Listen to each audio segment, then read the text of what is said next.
श्री भागवत भगवान की है आरती, पापियों को पाप से है तारती। हरे कृष्णा। आप सभी भक्तों को श्रीमद् भागवतम के सत्र में हार्दिक अभिनंदन और सुस्वागतम। आज का हमारा विषय है भक्ति योग की महिमा। श्रीमद् भागवतम के तृतीय स्कंद का 25वां अध्याय कैंटो 3 चैप्टर 25।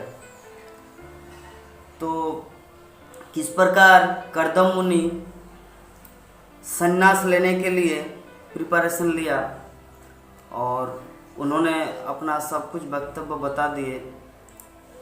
मनु महाराज को भी बोले थे और अभी जो समय हुआ कि उनका पुत्र हुआ कपिल देव, तो उन्होंने पूर्ण रूप से घर छोड़ने का प्लान किया और घर छोड़ दिया। घर छोड़ के विभिन्न तीर्थ स्थानों में यात्रा करके अपना शुद्ध भक्ति याजन कर रहे हैं। तो ऐसी अवस्था में जो देवहूति कर्दम मुनि की पत्नी भगवान कपिल देव की माँ, तो भगवान कपिल देव क्या किया, अपनी माता के साथ बिंदु सरोवर में वास करने लगे। तो बिंदु सरोवर के तट पर जब माता और कपिल देव बैठे हुए थे तो देवहूति उनकी माँ ने प्रश्न किया और उन्होंने एक श्लोक का स्मरण किया जो ब्रह्मा जी भगवान को उच्चारण किए थे। तो वो श्लोक था कि हे प्रभु, कि मैंने अज्ञानतावशी अपनी इंद्रियों के पीछे कितना पागल की तरह कितना समय गंवाया, और मुझे ये इंद्रियां और मन का जो संघर्ष, मैं इस अंधकार से बाहर निकलने का कोई मार्ग ढूंढना चाहती हूँ। तो कृपा करके आप मुझे वो मार्ग बताइए, वो रास्ता बताइए। क्योंकि हे प्रभु, अपने पुत्र को संबोधित कर रहा है। उनको पता है भगवान है कि आप वो कुल्हाड़ी है, आप वो कुल्हाड़ी है जिसमें संसार रूपी वृक्ष को काटा जा सकता है। मतलब ज्ञान एक ऐसा चीज़ है कि अज्ञान के अंधकार को ज्ञान के प्रकाश से दूर किया जा सकता है। तो माता देवहूति यहाँ पर ये जो संसार की जो अज्ञानता, ये जो अंधकार, ये तुलना कर रहे हैं। ये जो एफेक्शन, ममता, स्नेह, जड़ जागतिक और भौतिक आसक्ति हमारे बंधन का जो कारण है, ये वृक्ष के समान है। तो इस वृक्ष को, इस स्नेह बंधन को काटने का एक ही मात्र अस्त्र है, वो है कुल्हाड़ी। कौन सा कुल्हाड़ी? ज्ञान रूपी कुल्हाड़ी। और यहाँ पर वो साक्षात अपने पुत्र को संबोधित कर रहा है कि आप वो कुल्हाड़ी है। मतलब हे कपिल देव, हे मेरे पुत्र, आप वो कुल्हाड़ी है जिस कुल्हाड़ी के माध्यम से संसार रूपी बंधन को, संसार रूपी वृक्ष को काटा जा सकता है।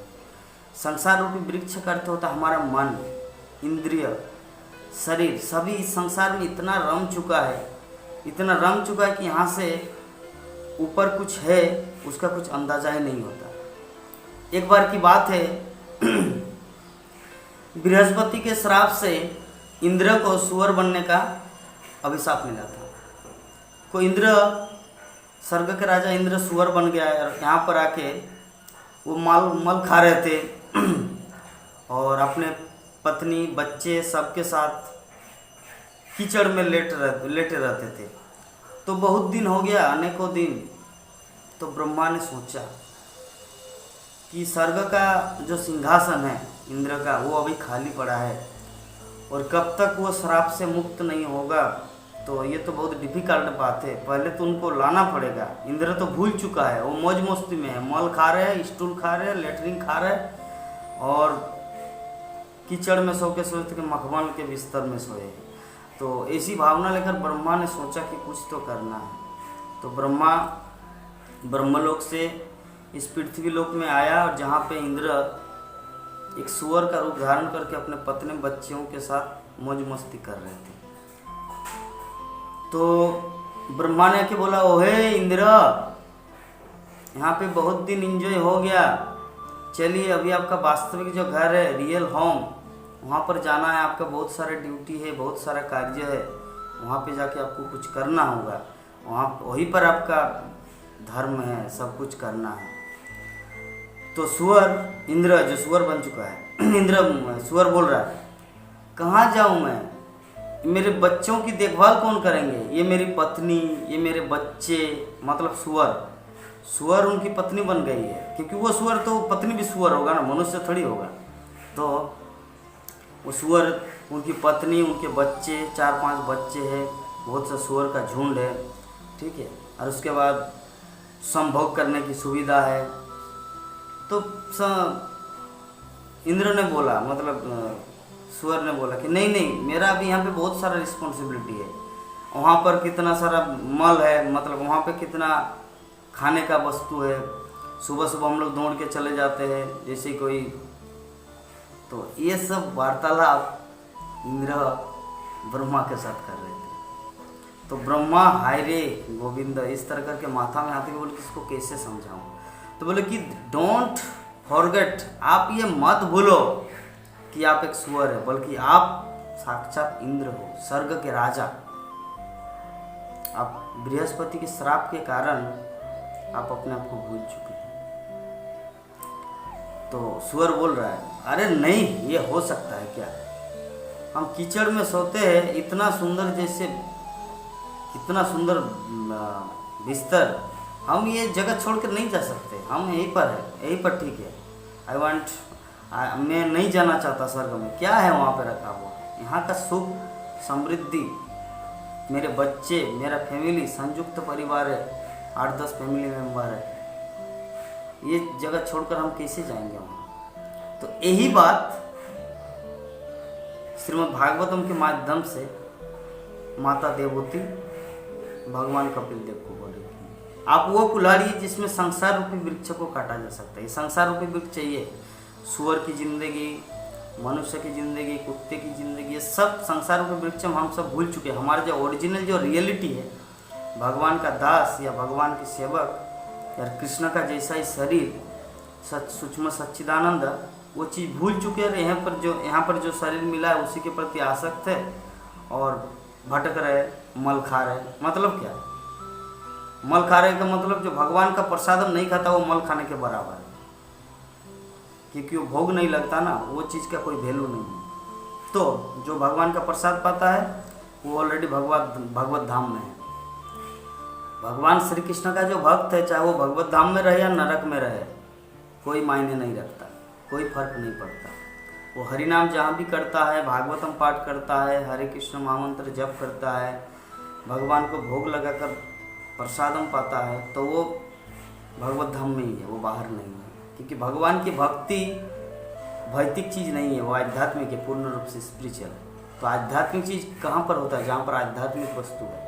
और भगवान से रिलेटेड जैसे प्रभुपाद उदाहरण देते हैं कि एक लोहा अगर अग्नि में रखा जाते हैं तो वो लोहा नहीं रहता, वो आग बन जाते हैं, अग्नि बन जाते हैं। सिमिलरली हो सकता भौतिक शरीर में है भक्त, लेकिन जब वो भगवान कृष्ण की भक्ति करते हैं, हरि नाम जप करते हैं, तो शुद्ध हो जाता है, चिन्मय बन जाता है, भगवान का पार्षद बन जाता है। तो खैर, तो उसके बाद जब इंद्र को विभिन्न प्रकार से उनको ज्ञान दिया, तब वो समझे, उसके बाद वो शरीर, सुअर का शरीर त्याग करके वो इंद्र बनकर स्वर्गलोक को लौट गए। तो इसी प्रकार हम लोग इस संसार में अपने आप को भूल चुके हैं, कोई सुअर बने हुए, तो कोई कुत्ता, तो कोई गधा। तो ये हमारा कर्तव्य है कि हमारे वास्तविक पहचान स्थिति को समझे कि हम कृष्ण का दास है, I am spirit soul not this body, और उसके बाद उसी अनुसार शुद्ध भक्ति करके भगवान के धाम को चले। तो यहाँ पर देवहूति माता प्रश्न कर रहे अपने पुत्र को कि मैं पुरुष, स्त्री, आत्मा, पदार्थ संबंध में जानना चाहता हूँ कि आत्मा क्या है, भौतिक चीज़ क्या है, भौतिक शरीर क्या है, पुरुष क्या है, स्त्री क्या है, ये सब विषय में जानना चाहता हूँ। तो इस विषय में मैत्रेय ऋषि विदुर को बोले कि हे विदुर, जब देवहूति की ये प्रश्न को भगवान कपिल, उनका पुत्र, ने सुना, तो उनको धन्यवाद ज्ञापित किया और उनको अप्रिशिएट किया, उनको सराहा, और फिर मुस्कान युक्त चित्त से बोले। उन्होंने मुखमंडल, मतलब कपिल देव बहुत ही प्रसन्नचित्त हो गए कि मेरी माँ इतना सुंदर प्रश्न किए। जैसा श्रोता होता है उस तरह का वक्ता बोलने का अच्छा मूड बनता है। तो उन्होंने देखा कि कितना इम्पोर्टेंट बात बताए, पुरुष क्या है, स्त्री क्या, आत्मा क्या है, परमात्मा क्या है, पदार्थ क्या है, भौतिक जगत क्या है, ये संबंध में जानना है। तो अभी क्योंकि जो अभी सांख्य योग का दर्शन, सांख्य योग की शिक्षा, भक्ति योग की शिक्षा कपिल देव अपनी माता को प्रदान करेंगे, जो पहले ही कर्दम मुनि ने भविष्यवाणी किया था उनकी पत्नी को, देवहूति को, कि आपका भगवान आपके पुत्र के रूप में प्रकट होंगे, आपके गर्भ में प्रकट होंगे और आपको ब्रह्म ज्ञान प्रदान करेंगे, आत्मा विषय कृष्ण तत्व ज्ञान देंगे, जिससे व्यक्ति पूर्ण रूप से सच्चिदानंदमय हो जाता है और जीवन की सिद्धि को प्राप्त कर लेता है। तो कपिल देव बोले कि जो लोग योग मतलब एक लिंक है, योग मिलना, तो जो योग पद्धति जीवात्मा को भगवान के साथ संपर्क में जोड़ता है, वही योग सर्वोच्च योग भक्ति योग कहलाता है।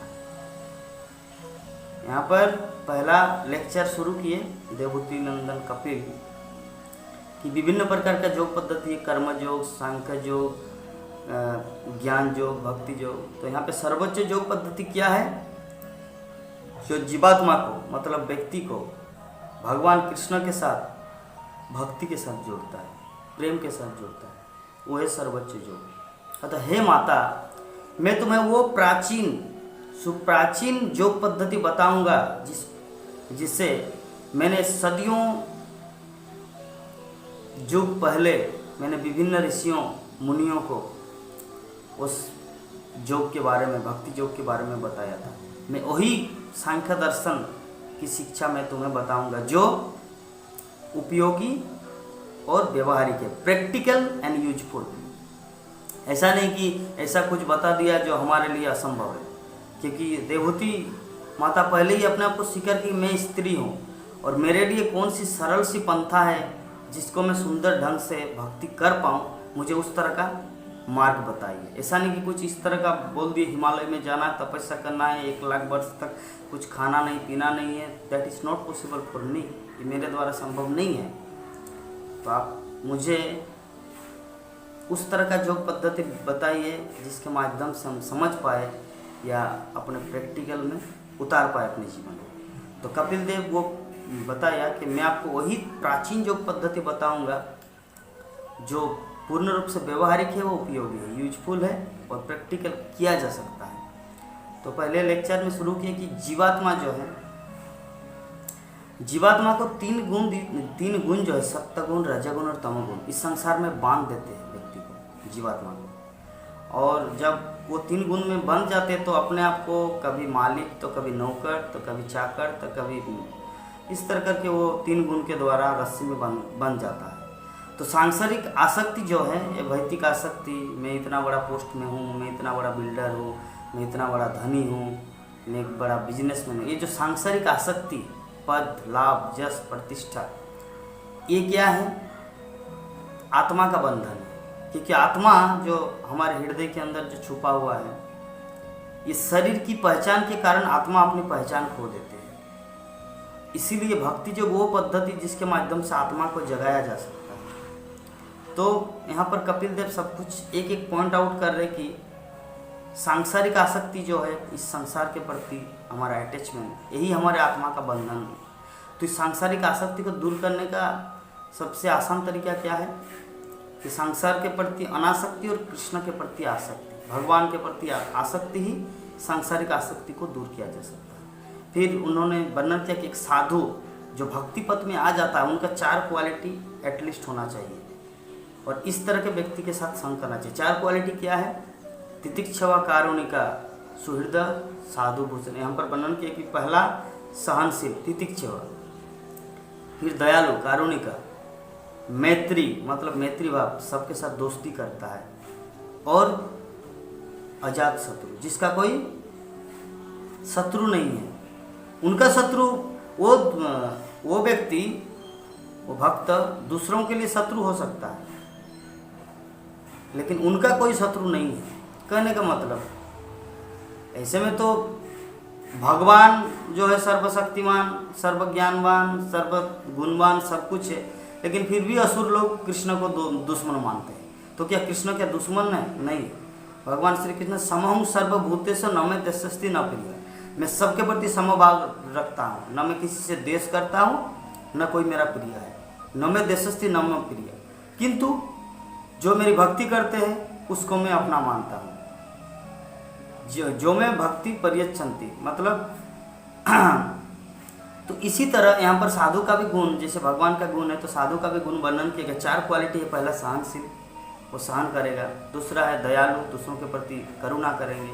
और तीसरा है मैत्री भाव, सबके साथ दोस्ती करेंगे, मैत्री भाव। और चतुर्थ है अजात शत्रु, जिसका कोई शत्रु नहीं है। तो इस प्रकार वर्णन किए साधु का लक्षण माता देवहूति के पास, देवहूति को कपिल देव। और उन्होंने बताया कि भगवान के लिए दुनिया के रिश्ते को जो त्याग देता है, जो भगवान कृष्ण की प्राप्ति के लिए, भक्ति को प्राप्त करने के लिए जो व्यक्ति सांसारिक रिलेशन, माता पिता, घर परिवार, भाई बंधन, ये लाइक दैट, जो सबको त्याग करके कृष्ण के लिए अपने आप को डेडिकेट कर पाए, तो हे माता तुम्हें ऐसे साधु पुरुषों का संग करना चाहिए।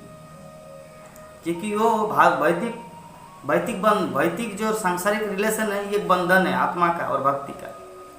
इसीलिए बोले कि हे माता तुम्हें इस तरह के भक्तों का संग करना चाहिए, क्योंकि ये शुद्ध भक्त मेरी लीला कथाओं को सुनकर अत्यंत ही हर्षित होता है, और जिसका मन पूर्ण रूप से मेरी भक्ति योग में स्थिर होता है, वो इसी जीवन में मेरा सान्निध्य प्राप्त करता है।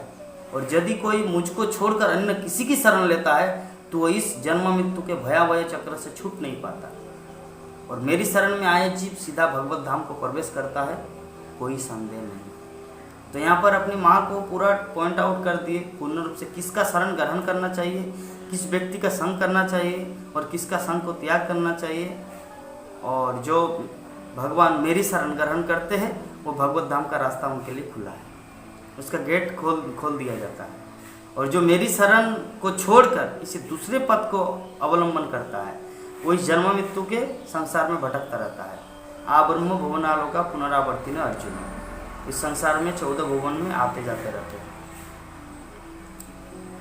मृत्यु संसार वर्तमान। तो यहाँ पर कपिल देव की जो शिक्षा है, आज का जो विषय था भक्ति योग की महिमा, अपनी माता को बताए। तो ये भक्ति योग का सरल पद्धति है, वर्तमान कलियुग में श्रील प्रभुपाद हम सबको दिए हैं कि हरे कृष्णा कृष्णा कृष्णा हरे हरे, हरे राम राम राम हरे हरे। ये हरे कृष्ण महामंत्र का जप हम लोग किसी भी जगह कर सकते हैं। ट्रेन में बैठे हुए मन ही मन कर सकते हैं, बस में चल रहे, अपना मोटरसाइकिल चला रहे, कहीं पर पैदल चल रहे, बाथरूम में स्नान भी कर रहे तो हरे कृष्ण महामंत्र जप कर सकते थे। भक्ति योग की महिमा इतना सरल है। तो देवहूति माता को वो बताया कि भक्ति योग की महिमा इतना सरल है। भगवान का नाम, भगवान का श्रवण कीर्तन, भगवान की लीला कथा महिमा को जानना, श्रीमद् भागवतम के विषय में जानना, अनंत कोटि ब्रह्मांड अनंत भक्तों की महिमा है, ये सब को सुनना, यही है भक्ति योग की सरल पद्धति, भक्ति योग की महिमा। तो कलियुग में श्री चैतन्य महाप्रभु आके हरे कृष्ण महामंत्र हम सबको दिए। रोहित श्री चैतन्य महाप्रभु का सेनापति भक्त श्रील प्रभुपाद सारे विश्व को, अमेरिका, जापान, रूस, मलेशिया, थाईलैंड, इंडिया, ऑस्ट्रेलिया, पूरे जगत को कृष्ण भक्ति से आप्लावित कर दिया। ये हरे कृष्ण महामंत्र का प्रचार और प्रसार किया। तो वही हरे कृष्ण महामंत्र को हम सबको अपने जीवन में लाना है, और सर्वक्षण सर्वावस्था में हमें ये हरे कृष्ण महामंत्र जपना है। यही है आज का टॉपिक का, आज के श्रीमद् भागवतम के क्लास का सार, कि हर परिस्थिति में हर समय हरे कृष्ण महामंत्र का जप करना है। मन ही मन हो, उच्चारण हो, जोर से हो, गाना हो, सिंगिंग हो, म्यूजिकल के साथ हो। हरे कृष्णा कृष्णा कृष्णा हरे हरे, हरे राम राम राम हरे हरे। यही है आज का टॉपिक का ये संपूर्ण भक्ति योग का सार। हरे कृष्ण महामंत्र का निरंतर जप, वो कीर्तन, ये सर्व अवस्था में भगवान की शरण ग्रहण करना। हरे कृष्ण। इस वीडियो को लाइक करें, हमारे चैनल को सब्सक्राइब कर बेल आइकन जरूर प्रेस करें हमारी न्यू वीडियो सबसे पहले।